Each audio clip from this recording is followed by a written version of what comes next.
MS24 Marathi news, निर्भीड बातम्यांचा मराठी आवाज। जे ऊस वाहतूक करणारे जे करार असतात ते करार पूर्ण झाले होते।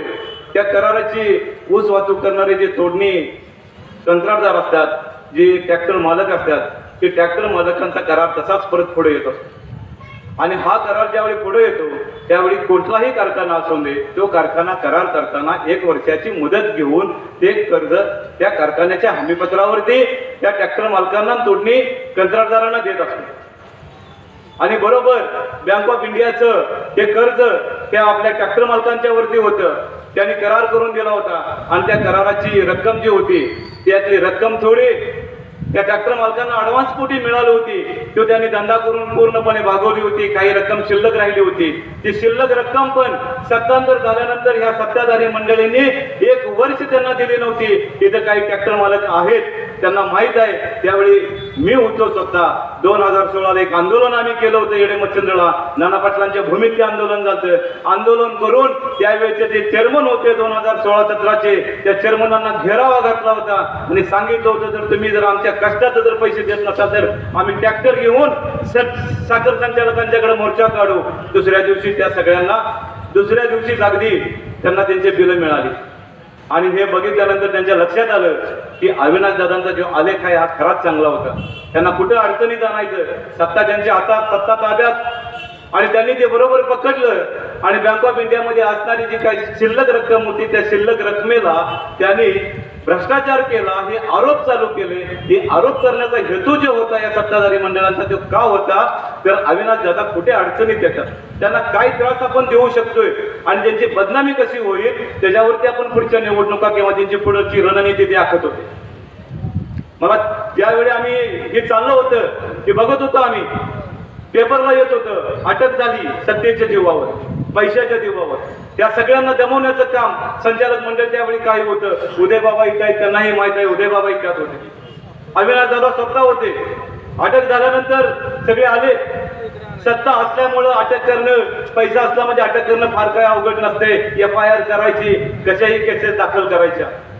जी 57 कोटी रुपयाची जी त्यांनी सांगितलं, ती 57 कोटी रुपये आम्ही ज्यावेळी फिरत होतो, माझ्याबरोबर रेटले हरणाचे इथं पोपट आप्पा आहेत, पोपट पवार आहेत, हनुमंतराव पाटोळे आहेत, माचीचे, आम्ही सगळ्या शेतकऱ्यांना भेटत होतो, शेतकरी असणाऱ्या ट्रॅक्टर मालकांना भेटत होतो की हा प्रकार काय आहे, आपण हा पैसा आंदोलन करतो, आपण उभा केलं पाहिजे। आणि ज्यावेळी आम्हाला समजलं त्यावेळी ते आम्ही त्याच्या मागं लागलो। ती 57 कोटी रुपये जी आहे, ती 57 कोटी रुपये हे आजही माझ्याकडे कागद आहे, मी कागदनिशी बोलतोय। बँक ऑफ इंडियाच्या असणाऱ्या त्या शाखा कराडमध्ये 57 कोटी रुपये आहेत, तसे शिल्लक आहेत। हे आम्ही स्वतः जाऊन बघितलंय। इथं असणाऱ्या सभासदांना किंवा कार्यक्षेत्रातल्या ट्रॅक्टर मालकांना मी विनंती करतो, सभासदांना विनंती करतो, जर तुम्हाला जर दूध का पाणी का पाणी करायचं असेल तर तुम्ही शाखा बँक ऑफ इंडिया शाखा कराडला जावा, त्या ठिकाणी तुम्हाला ती रक्कम बघायला मिळेल। जी रक्कम, ज्या रकमेसाठी हे आरोप करत होते, जे बदनाम करत होते, हे बदनाम करणारी जी त्यांची जी काही पिलावळ पण होती, त्यांना मी आवर्जून सांगितलं की जावा, ते रक्कम बघा आणि नंतर बोला। तर यांना काही ते सुचत नव्हते, फक्त बदनामी करायचा हा हेतू त्यांच्या पुढे होता। अविनाश दादांना आम्ही भेटलो त्यावेळी हा प्रकार सांगितला। आम्ही संपूर्ण कार्यक्षेत्रात असणाऱ्या 796 ट्रॅक्टर मालकांपैकी जवळजवळ 500 ट्रॅक्टर मालकांच्या पर्यंत आम्ही पोहोचलोय। त्यांची अवस्था बघितली, त्यांची व्यथा बघितली, त्यांच्यावरती बँक ऑफ इंडियाचा आहे तसा बोजा अजून आहे।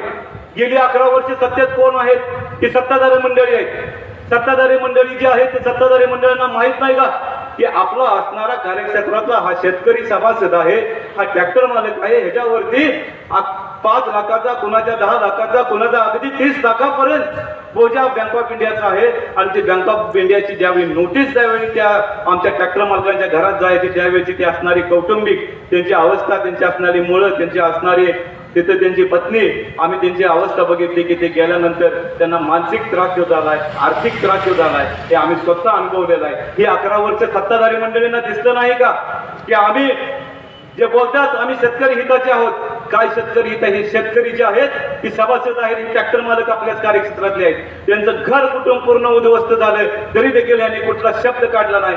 निवडणूक आली, तोंडावर बोजा आला आणि आता लागलेत परत सांगायला की हे कुणाचं काम आहे। गेल्या 11 वर्षाचा विषय तुम्ही अजून सांगताय की ह्या बोजा अविनाशदादांनी केला म्हणून 57 कोटी रुपये कर्ज तुम्हाला बँक ऑफ इंडियाचं असणार, तुम्हाला ती रेग्युलर कर्ज म्हणून फेडायचं असतं, ते तुम्ही फेडलं नाही, तुम्ही दिलं नाही. ज्यावेळी इंद्रजित मोहिते बाबा सत्ता ज्यावेळी त्यांची 2009-10 त्यांची गेली आणि अविनाश दादा आले, त्यावेळी ते रेग्युलर कर्ज दादानी केलं आणि हे तुम्हाला करता आलं नाही. कारण अविनाश दादांना कुठे बदनामी करायचं हे त्यांना चांगलं माहित होतं आणि तेच त्यांनी धागा पकडून अविनाश दादांना करत होते. ज्यावेळी दादांना आम्ही भेटलो, मग सांगेल तुम्हाला, ते दादांना विषय मांडले. दादा म्हणले की हा विषय ज्यावेळी आम्ही केला तो रक्कम जी आहे ती शेतकरी शेतमजूर संघामध्ये आणि ती ठेव तशीच आहे. मला आपल्याला शेतकरी असणारे ट्रॅक्टर मालक आहेत त्यांची शंका आहे. मी कार्यक्षेत्रात फिरतोय की बोजा, या बोजाचं काय करायचं, आम्हाला कुठलं कर्ज मिळत नाही, आमचं बँकिंग अकाउंट आमचं पूर्णपणे खराब झालंय, आमचं सिबिल पूर्ण खराब झालंय, आमच्या मुलाबाळाचे लग्न करायचे, शिक्षण करायचं आहे, आम्हाला बँकेत गेल्यानंतर आम्हाला कुठली शासकीय योजना मिळत नाही, शासकीय कर्ज मिळत नाही. गेली 11 वर्षे हा त्रास त्या सत्ताधारी मंडळींनी, त्या सहकार पॅनलच्या लोकांनी ह्यांना दमवलं, ह्यांना केलेलं आहे. दादांनी ऐकून घेतलं. अविनाश दादांनी एकच शब्द सांगितला, आपण जर ह्या सत्तेत आलो आणि येणाऱ्या निवडणुकीत आपण जर जिंकलो, सत्तांतर झालं, तर पहिलं जे काम आहे, पहिल्या येणाऱ्या मीटिंग मध्ये आपण हे जे 57 कोटी जे लोकांचं जे आहे ते आपण सर्व त्यांना माफ करून त्यांचं जे पूर्ण त्यांचा जे असणारा जो बोजा आहे तो बोजा पूर्णपणे आपण कमी करून त्यांना आपण पुन्हा संसार उभा करून त्यांचे सगळे करार करून घेऊ, हा शब्द आणि हे खात्री आम्हाला अविनाश दादांनी त्यावेळी दिली. त्यानंतर आम्ही लगेच त्या असणाऱ्या प्रचार सभेमध्ये भाग घेऊन सभासदांच्या पुढे आम्ही येतोय. दादाने दिलेला जो शब्द आहे तो शब्द खरा करायचा असेल तर आपण बसलेले सर्व ट्रॅक्टर मालक असतील, सभासद असतील, शेतकरी असतील, तर हे जे माफ होणार आहे किंवा ही आपला बोजा जो कमी होणार आहे तो बोजा कमी करण्याचं काम जर असेल तर फक्त आणि फक्त अविनाश दादाच करू शकतात. गेली 11 वर्षे यांनी केलेलं नाही. आता त्यांना जाग पण आली होती. मध्ये काही 4 दिवसाच्या मागे समजलं, आम्ही फिरतोय, आम्ही हा विषय म्हणतोय, हे ट्रॅक्टर मालकाने त्यांनी सगळ्यांनी बोलवून घेतलं वाठारमध्ये एका हॉलमध्ये. थोडी ट्रॅक्टर मालक गेले होते, बाकीचे कार्यकर्ते होते, मस्तपैकी जेवण बिवण होतं, बोलवून घेतलं सगळ्यांना. हे दादाने केलेलं पाप आहे. अरे दादाने केलेलं पाप, तुमचं जे पाप आहे ते ट्रस्ट, ही संस्था, हे काय, हे कुणाचं आहे? शेतकरी सभासदांचं. आणि तुम्ही पाप म्हणताय दादांना. आणि तिथं आल्यानंतर त्या ट्रॅक्टर मालकांना सांगतात की तुम्ही आता हा विषय मी अधिवेशनात नेतो. हा विषय अधिवेशनातला आहे.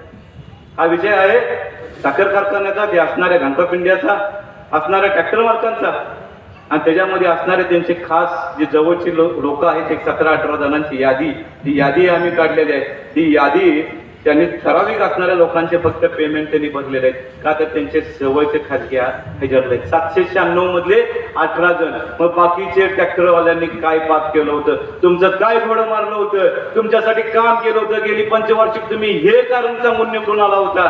आणि आज त्या लोकांना बाकीच्या सोडले, 17-18 तेवढे जवळचे जे बगल बच्चे त्यांचे त्यांनी माफ केले. असं का तुम्ही बाकीच्यांच्यावर अन्याय करताय?